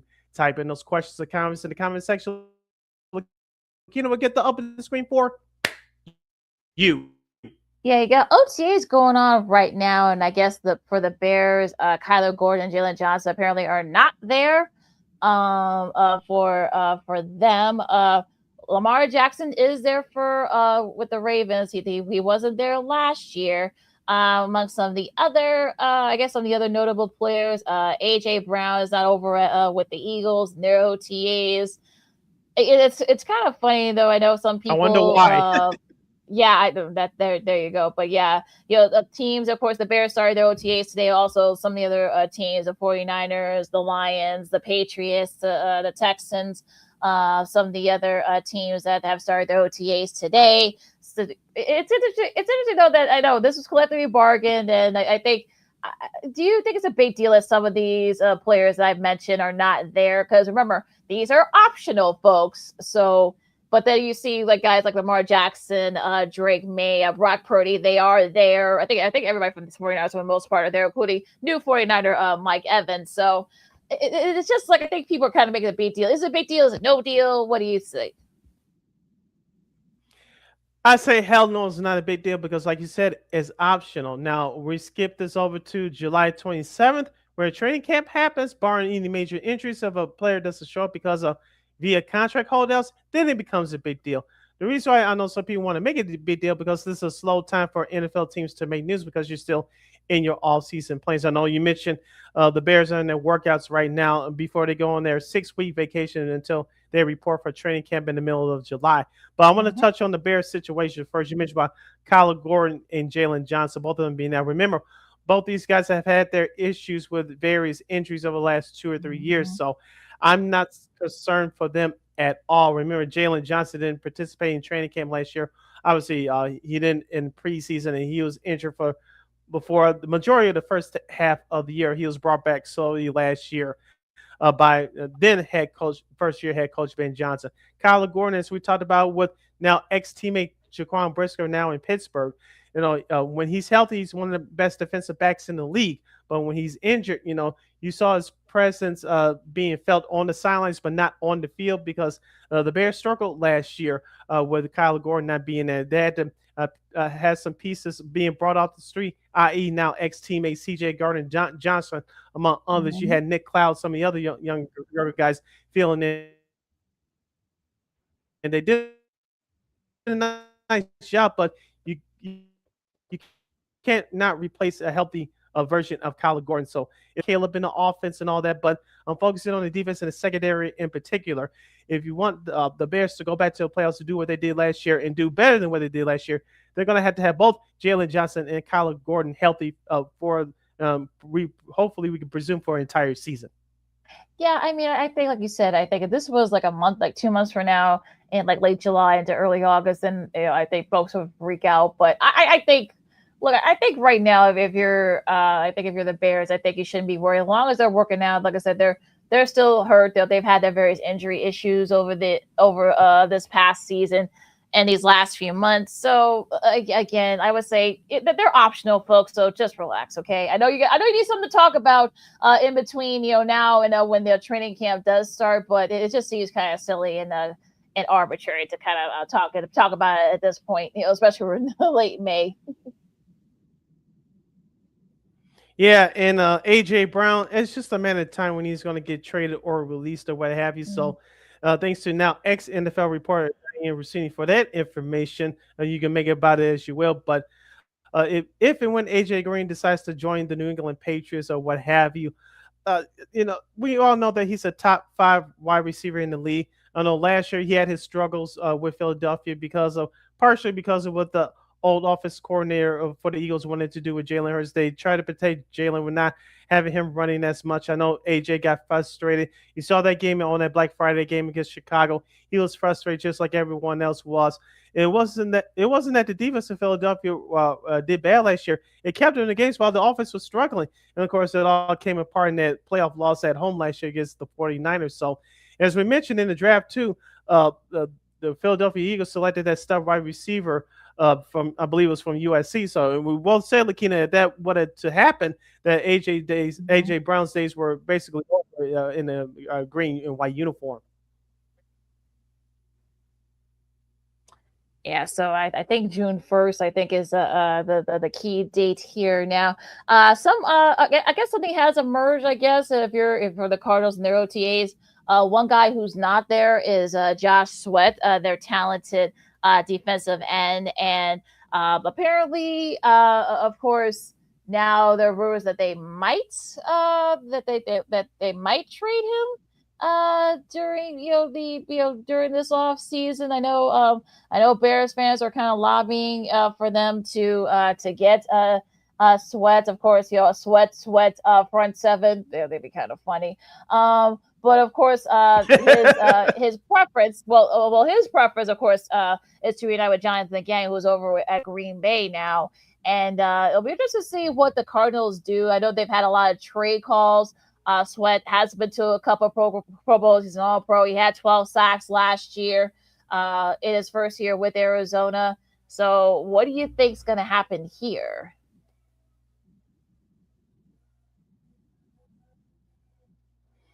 It depends on what the price that teams are willing to pay. If Arizona is fair at what they're offering in a trade with Josh Sweat. You mentioned they picked him up in Philadelphia a couple of years ago, and he had one of the few bright spots for the Cardinals last year with those 12.5 sacks. But I'm just wondering what the price is going to be for that talented pass rusher, because just like in baseball, people want that top line starter, but not everybody has the price, wants willing to pay the price or has the assets to get them. So in bringing it back here to Chicago, as we said before, GM Ryan Post is very mindful of the salary cap, and you can't; those guys just don't grow on trees. So I think the Bears, just because of the salary cap constraints, I think they'll be out of it. If it was a perfect world in their mind, would they try to at least acquire by his services? Yes, but the Bears are going to go to the lengths of getting that veteran pass rusher like a Cam Jordan or Von Miller for 1 year, see how that works out, whether and then hopefully guys like Shamar Turner will develop. But going back to Josh Sweat, maybe I don't think that NFC East team. I'm sure they're banking in calls, but I don't see him going back to the NFC East. Maybe he goes to an AFC team. Who knows? But it's just the willingness for a contending team to pay the price for Arizona. Will Arizona sell him too high? If that's the case, I don't think he gets traded. But you never know. Weird things have happened in the NFL, so we'll see what happens with the Cardinals as they try to rebuild. Yeah, he's a veteran. Of course, he has a Super Bowl with Philly. And look, I mean, if they could post June 1st, if they trade him, then they'll save $10 million against the cap. If they don't trade him, I mean, this year there's actually an out for the 27 to build into the deal, so he can opt out in the next season if he doesn't get traded. So it'll be interesting what Arizona does. But yeah, so it's going to be very interesting to see if he goes anywhere, where he goes to if he does. So that's going to be an interesting part. Now, the Bears stadium situation, I'm over it at this. I don't know about you, but I'm over it at this point. Like my head hurts. I can't deal with this. Like I'm just like, to just pick somewhere, please, and keep it moving on. You listen to Second City Sports on Sports Zone Chicago City. LaKeena here with you in our sports potpourri segment. We'll talk a little bit of everything: baseball, basketball, hockey. We'll get to our sports Emmy award winners in just a second, and also LaKeena will have a tennis tournament update coming up for you as well. We'll just give you, for those of you that are watching us live in 11 color, we'll give you a quick baseball update. So 3 games are taking place this afternoon on this special Wednesday, May 27th. The Marlins are up 1-0 over the Toronto Blue Jays, bottom 5 north of the border in Toronto. To Milwaukee will go, at least as far as we know, no scuffles yet. The Cardinals lead the Brewers 1-0. That's the end of 4 innings up there in Milwaukee's Miller Park. I'm not calling it that damn new corporate name. And of course, in Cleveland, bottom of the 6th, the Cleveland Guardians lead the Nationals by the score of 3-1. I love the fact that we always do that because we don't do Wednesday shows. So yeah, so we can give you baseball scores. Yeah. And we don't do updates.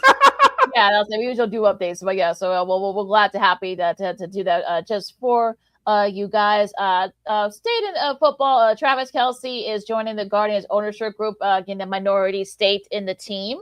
So that's pretty cool. Of course, he and his brother, of course, future Hall of Famer, I'm sure, also too. Jason Kelce, of course, they're from Cleveland, just outside Cleveland. They grew up Guardians fans, so this is a nice little little coup for them. So for him especially. So yeah, so we'll see how he does, and maybe he'll urge the ownership to spend a little bit before the trade deadline, a little over a month from now. But like I said, we'll digress here. Let's see what else here. Well, let's do the French Open update since I already got this thing open now. Of course, they call it Roland Garros now, which again I must have missed it when they did that. But okay, whatever. But yeah, Coco Gauff beat Southside Chicago with Taylor Townsend in the first round. I think she also won her second round match as well. You gotta think she's a Venetia. We gotta think she's the favorite going into this. I know she had her struggles in the clay courts season so far. The men's side, of course, no Carlos Alcaraz to defend his title, but Djokovic he's now in the third round. Yannick, so you gotta think this will be the opening for him. He's already won, all the clay court tournaments he's attended this year. So you gotta think he's the favorite. So, what are your thoughts on the tennis over in Paris? This will be my perfect time to catch up on it. Of course, like you said, we've been busy watching the Stanley Cup playoffs, the NBA playoffs, and baseball as well. So hopefully, you mentioned about Coco Gauff.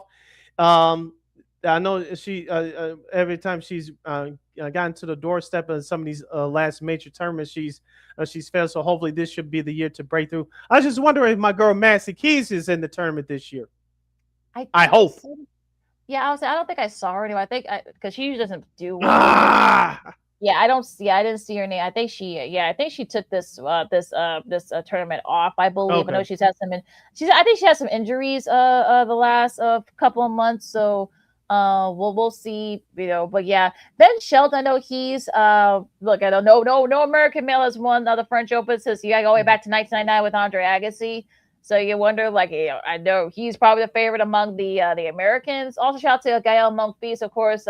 He and his French Open career after a first round loss. He's been doing a lot of TV stuff, so congrats to him on a great career and such. But yeah, you can watch the French Open on remember it's on True TV, TNT, and also HBO Max. That's their exclusive home for the French Open. But whatever they're calling it now. So yeah, so you can check that out all this week. Yeah, hopefully, hopefully Maxi Keys is saving herself for Wimbledon. If that's the case, I'm all for it. But hopefully, Coco Gauff, this will be her time. I'm not gonna say this is gonna be an easy path for her, but like I said, she's the favorite. The pressure is gonna be on her. Hopefully, she finally breaks through to get to a final and hopefully win a major tournament. Should be a lot of fun. You listen to Second City Sports. On Sports Chicago, LaKeena, McGee, Sidney Brown with you. We do our sports potpourri segment. The 46th annual Sports Emmy Awards commenced last night, and some of your big winners include Mike Tirico for Outstanding Personality Play-by-Play. I think this is the second time he's won in that. CBS and TNT's Tracy Wolfson won for Best Sideline Reporter. I think it's the second straight year. I think her third Emmy overall, winning that one. Alex Rodriguez is now an Emmy winner. He wins Best Studio Analyst. I know people didn't have that one. Ernie Johnson wins Best Studio Host. Katie George won Best Emerging On-Air Talent. And Miguel Guritz from Telemundo and Peacock, he won for Best Talent in Spanish, emerging Best Other Personality in Spanish. And but the big story here, of course, NFL Live won for best daily show, and Game Day won best weekly show. So a lot of big wins for ESPN. But really the main thing that's making all the headlines is that Greg Olson beats Tom Brady as best event analyst. But you also beat guys like Troy Aikman or Chris Collinsworth and Bill Raftery. So pretty big. A big, those are a bunch of Humpty Duppies he beat, but so good for him. And look, I'm sure it'll be a matter of time before Brady wins one, I believe. So I would, if you're Tom Brady, you're not too broken up about it. Yeah, he's worried about the Raiders right now, even though he has a very minute stake in that ownership. But as you mentioned last year, we talked about it last year during the NFL season. Brady has gotten better in the broadcast booth with Kevin Barker. But to Greg Olson, congratulations to him. I remember when he was still an active player with the Carolina Panthers, going to the last stages of his career. He would do guest spots on ESPN and Fox as well. He was great at that. Of course, he made a smooth transition into the broadcast. Well, I think he still holds a training camp for tight ends every year. So I think it's about another month or a couple of weeks away for that, I believe. But he's been doing great work off the field ever since his retirement. I know he was great in the number one booth with Kevin Barker before they brought on Tom Brady. Took the demotion very well. He's still doing great now with Joe Davis in the number two booth. So, this comes not as a surprise. Sure, to some people, but for us that follow these things, it's not a surprise. So he's been doing great work. He'll continue to do great work. His bosses actually love him at Fox. So he's been rewarded very well. Mike Tirico has been a professional through all this time with ESPN back in the day. Of course, he moved to NBC. I believe this is his 10th year at NBC. Of course, he does a great job hosting the Olympics. And, of course, he gets to be the number one voice for Sunday Night Football. And, of course, the NBA this year. I know Reggie Miller shook his hand on air last night as he gave him the news about that award. So Mike Tirico, a constant professional, and he deserves what he receives right now because he earned it outright. He's been a pro's pro for a long time. Yeah, it really has, and I think all the folks are very deserving. So, look, you can catch you can go on of course you can you can search it if you want to check out the big award winners for the sports semis. But yeah, I mean, I think it's gonna be interesting to see, but yeah, I really like how they how they kind of just set up for everything. I think Emmy winning these Emmys. I know that it's at the NBA. I think they won like five straight years. I know PTI Party Interruption won for like 4 years in a row or something like that at the peak of that show's popularity. So yeah, I think Emmy, any kind of Emmy, it's always good. So even a local Emmy is a good thing. So congrats to all the winners from last night. Yes. You're listening to Second City Sports on Sports Zone Chicago. Sid LaKeena here with you as we continue our sports potpourri segment. As almost anything goes in this segment where we talk sports, music, or entertainment. LaKeena, I know you have some more sports media nuggets and other items to share with the rest of the class. So what do you have for us? Sure.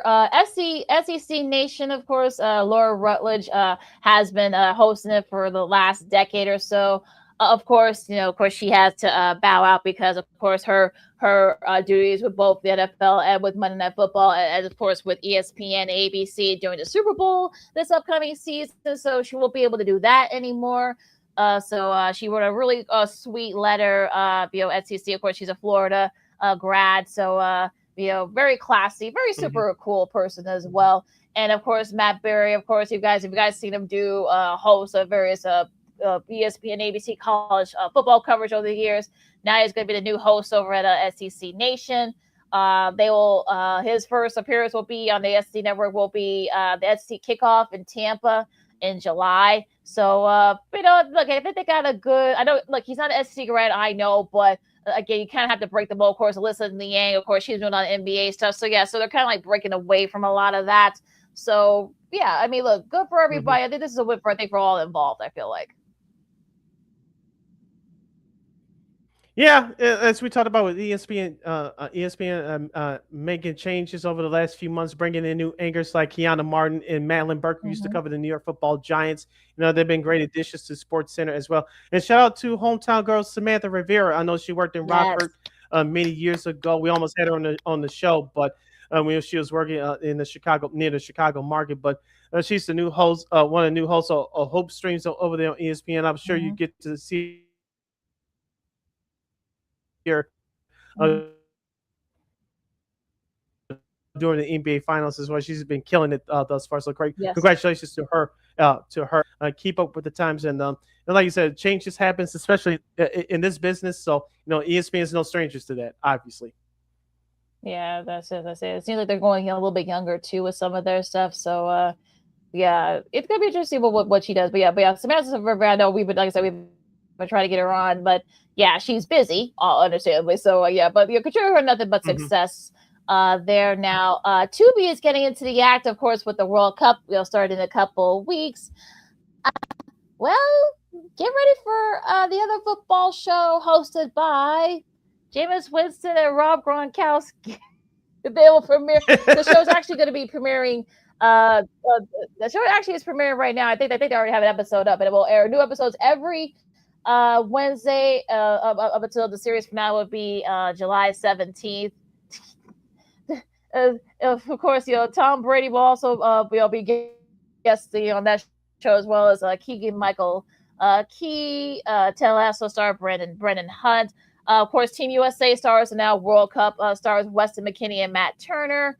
And of course, among others, they're going to be announced. But yeah, you can catch it on Tubi every Wednesday.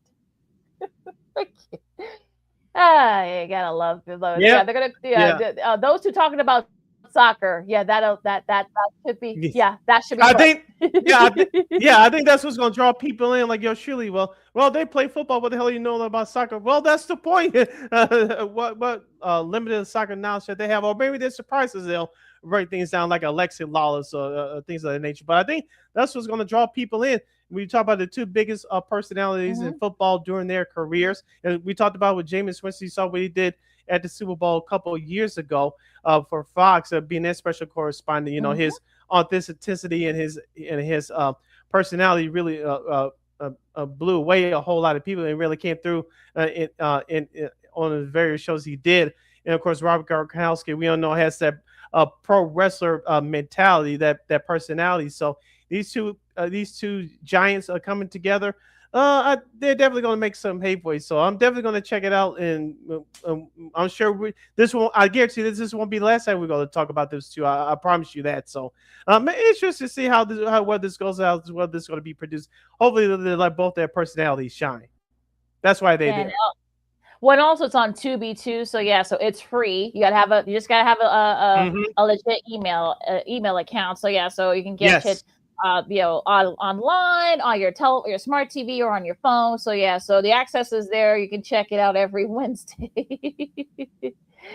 Oh, boy, it should be a lot of fun. All right, you're listening to Second City Sports on Sports Zone Chicago. Let's see, LaKeena here with you. We still have a couple minutes left. LaKeena, I'll just I know we did this show last year, but I'll just mention this quickly. I saw a post this morning that 32 years ago tonight, that the original version of the Arsenio Hall show had aired its last episode. And of course, like I said, we did a deep dive for Old School TV Monday regarding this show last year. But I just wanted to mention that even though I retweeted we tweeted the post earlier today before we went on air, part of me it was obviously happy for Arsenio's success. I know he's just released a memoir, which I'm going to buy within the next couple of weeks. I'm interested in reading that. But part of me is a large part of me that obviously was happy for his success. He brought in we won't do a deep dive, I promise, but because we did it before. But he brought in a lot of celebrities, including black celebrities, that didn't get to shine the respect that they deserve, whether they were actors or comedians or hip hop music artists in particular. He brought them a national platform to let their talents be showcased in front of the country. But other part of me was upset because that was his last show. We all know what went down to have his show end the way it did. But I remember watching this last year. It's on YouTube, by the way. His last episode. Shout out to Queen Latifah, all the hip hop giants, old school hip hop giants that were out doing records at that time. They did a special tribute performance at that time. If you know the story about the last episode that aired for the Arsenio Hall show. Queen Latifah, basically all the latest rappers they were out at that time. It was a special performance, but part of me was happy for him, but part of me was very angry for him because that show could have lasted a few more years longer. Yeah, unfortunately, we talked about it when we did this for Old School Team Monday. Politics and network politics and stuff like that. I think that kind of, and I've heard him Arsenio, talk about it as we did do it. It's like I think it's on Audible, his book. So I might listen to it, and get the audio version of his book. But yeah, I mean, I think he was been very honest about what happened and such. But I think, look, he got another chance to do it for a couple of years. Unfortunately, I think in this climate, I don't know if you don't see a lot of late night shows, but yeah, he definitely broke the mold and such. So it was a bummer that unfortunately, he didn't last, really last about like 5 or 6 years. But I think it's gonna be interesting. Like, he seems to be in a good place. So yeah, he still does circuits and comedy circuits and stuff like that. So he's in a good place. So he stays in a good place. So that's all you can ask for him. Yeah. And like we said before, it opened up the doors like Jay Leno and Conan O'Brien to both do their thing. Of course, both those guys got screwed by NBC at the end too, but they were allowed to last on air a little bit longer, way longer than Arsenio. But like you said, politics and behind the scenes, you had to jump through hoops through that. But I heard Arsenio, he said it's on YouTube. He was on Sway in the morning show, the satellite show. You watch clips here on YouTube. He was on there a few months ago. He said, I read to do 6 years to tell you something. What he went through with the CBS and Paramount, nothing will. Yeah, so yeah, like I said, you can watch the episode on YouTube. I think most of the episode, I think you had some of the episodes from his both his original show and the show that he had in the early aughts, on YouTube as well. So yeah, so you can check that out if you want. So it's all right there for you. And let me see if there's anything else for you. Nope. No, I think we're good. So anything else before we disperse here, Sid, on this We're Wednesday show that we do? Oh, yes. Yes, speaking of Weird Wednesday, we'll end this on a happy note, and I just retweeted it just now if you guys are watching this live. May 27, 2013, 13 years ago tonight, the Blackhawks forced Game 7 against the Detroit Dead Wings with a comeback win 4-2, which was now closed Joe Louis Arena. Remember, Michael Frolik had that penalty shot early in the third period, which gave the Blackhawks the lead. Remember, the Blackhawks trailed 3-1 in that series, in that second round series against the Detroit Dead Wings. Of course, this was the last year that Detroit was in the Western Conference. They're now in the Eastern Conference. Of course, Brent Seabrook 2 days later, which will celebrate the anniversary on Friday, in that series with the overtime game winner at the UC. But third, as Western Conference rivals with Detroit at Old now closed Joe Louis Arena to force Game 7 in that historic regular season and a historic Stanley Cup season in 2013, 13 years ago tonight. Kind of crazy there. And I remember watching that game too. So yeah, that was just a great showing there by the Blackhawks. Of course, yeah, that was unfortunately, I don't think the Detroit's are really a rival. Like I said, they're in the Eastern Conference now, so they've been there for years. So like whatever. But I know you still call them the Dead Wings, but I'm just like whatever. But it is what it is with that. But yeah, of course you can catch that game. Of course, the whole game is entire, I believe, on YouTube. So yeah, so all you Blackhawks fans that relive some memories, it's all right there. Yes, and one more happy birthday, happy anniversary. Well, happy birthday, and we'll end this on a good note. Happy 61st birthday to the one and only actor Todd Bridges from Different Strokes. Yes. Yep.